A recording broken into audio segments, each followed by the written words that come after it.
Hello all வணக்கம் and welcome to the show box office. நம்மளோட box ஆஃபீஸில் இந்த வாரம் ரிலீஸ் ஆன படத்தினுடைய குயிக் ரிவ்யூ தான் நம்ம பார்க்க போகிறோம்.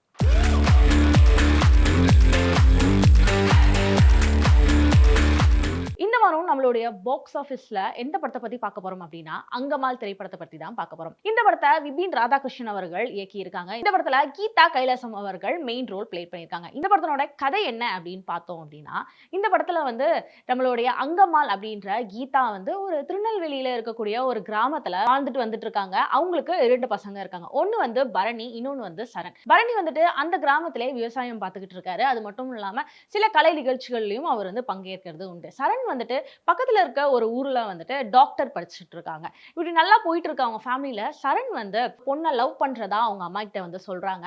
ஆனா 2 பேருமே வேற வேற மதம் அப்படின்றதுனால அந்த பொண்ணு வீட்டுல கொஞ்சம் யோசிச்சு ஒத்துக்கவும் செய்யறாங்க. எங்களுக்கு மதம் பிரச்சனை கிடையாது, நான் பையன் வீட்டை பார்க்கணும், சோ உங்க வீட்டுக்கு நாங்க மாப்பிள்ளை பார்க்க வரோம் அப்படின்னு சொல்லிட்டு பொண்ணு வீட்டுல அவங்க அப்பா சொல்றாங்க. ஆனா சரணுக்கு ஒரு பயம் இருக்கு. நம்ம வீட்டுக்கு வந்தா நம்ம அம்மாவை பத்தி தெரிஞ்சிடும், நம்ம அம்மா தேவையில்லாம ஜட்ஜ் பண்ணுவாங்க அப்படின்னு சொல்லிட்டு ஒரு பயம் இருக்கு.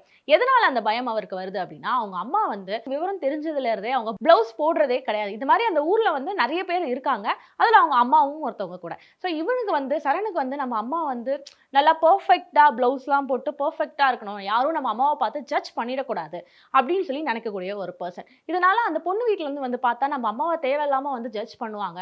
சோ அதனால நம்ம அம்மாவை பிளவுஸ் போட சொல்லுவோம்னு சொல்லிட்டு அவங்க அம்மா கிட்ட போய் சொல்லுவான். ஆனா அவங்க அம்மா அதை ஏற்க மாட்டாங்க.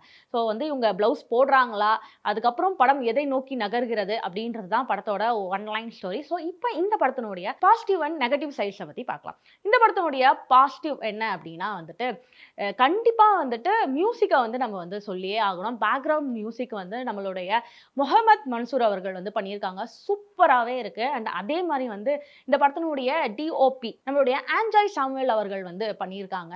ஒரு ஆர்ட் ஃபிலிமாவும் அண்ட் கமர்ஷியல் ஃபிலிமாவும் ஒரு ஸ்கேலிங் அவர் பண்ணியிருப்பாரு. அது பார்க்கவே ரொம்பவே டிஃப்ரெண்டா அண்ட் ஏத்துக்கும்படியா இருந்துச்சு. ஸோ அவரே இதுல ஒரு செகண்ட் ஹீரோ அப்படின்னே நம்ம சொல்லிடலாம் டிஓபியை.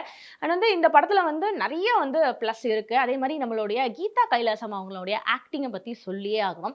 நம்ம பழைய படங்கள்ல ஒரு படம் ஃபுல்லா பிளவுஸே இல்லாம நடிச்சு நிறைய பேரை நம்ம பார்த்துருப்போம். ஸோ அந்த வகையில இவங்க இந்த படம் ஃபுல்லா பிளவுஸே இல்லாம அண்ட் அவங்க அந்த கேரக்டரை கையாண்ட விதம் ரொம்பவே சூப்பர்வா இருக்கும். அவங்க அந்த சுருட்டு பிடிக்கிற சீனா இருக்கட்டும் அண்ட் அந்த மாதிரி அவங்களுடைய பற்கள்லாம் கரையோட அவங்களோட ஆக்டிங்கே ஒரு வேற லெவல்ல இருந்திருக்கும். கண்டிப்பா இந்த படத்துக்காக கீதா கைலாசம் ஒரு அவார்டும் வின் பண்றதுக்கான வாய்ப்பு நிறையவே இருக்கு. அண்ட் இந்த படத்துல நடிச்சிருக்கக்கூடிய other female characters Thendral and Mullai Arasi. தென்றல ஒரு கஷ்டப்படுற ஒரு wife and Mullai Arasi communism பேசப்படுற ஒரு பெண். ஸோ இந்த மாதிரி நிறைய கேரக்டர்ஸ் இங்க ரசிக்கும்படியா இருக்கு. அண்ட் மெயினா பரணி, பரணியை பற்றி நம்ம பேசியே ஆகணும். பரணிக்கு ரொம்ப லாங் பேக் அப்புறம் இந்த படம் அவரோட ஆக்டிங்கை பேசக்கூடிய ஒரு படமாக இருக்கும். அண்ட் சரண் ரொம்பவே சட்டில்டான ஆக்டிங்கை இதில் ப்ளே பண்ணியிருக்காரு. ஸோ இதோட நெகட்டிவ் ஷேட் என்ன அப்படின்னா செகண்ட் ஹாஃபில் நம்ம கீதாவை நல்லவங்க நம்புறதா இல்லை சரணோடைய லவ்வர் சைடில் இருக்கவங்க நல்லவங்களா நம்புறதா என்ன ஏதுன்றது ஒரு சின்ன ஒரு கன்ஃபியூஷன் கொடுக்கும். பட் அது மட்டும்தான் இதில் நெகட்டிவாக நம்ம சொல்கிற மாதிரி இருக்கும். டோட்டலாக படம் சூப்பர் குட்டான ஒரு ஃபிலிம். எனக்கு தெரிஞ்சு இந்த படத்தை போய் எல்லாரும் தியேட்டர்ல போய் பார்த்து ரசிக்கலாம். அண்ட் நீங்களும் தியேட்டர்ல போய் பார்த்து ரசிங்க. இந்த மாதிரியான இன்ட்ரெஸ்டிங்கான மூவி ரிவ்யூவோட உங்களை நான் அடுத்த வாரம் பாக்ஸ் ஆஃபீஸ்ல சந்திக்கிறேன். அது வரைக்கும் movie review and cinema updates எல்லாம் உடனுக்குடன் தெரிஞ்சுக்கணும் அப்படின்னா நம்மளுடைய வி பிளே எக்ஸ் தளத்தையும் அண்ட் வி பிளே யூடியூப் சேனலையும் சப்ஸ்கிரைப் பண்ணி என்ஜாய் பண்ணுங்க. And take care and bye by.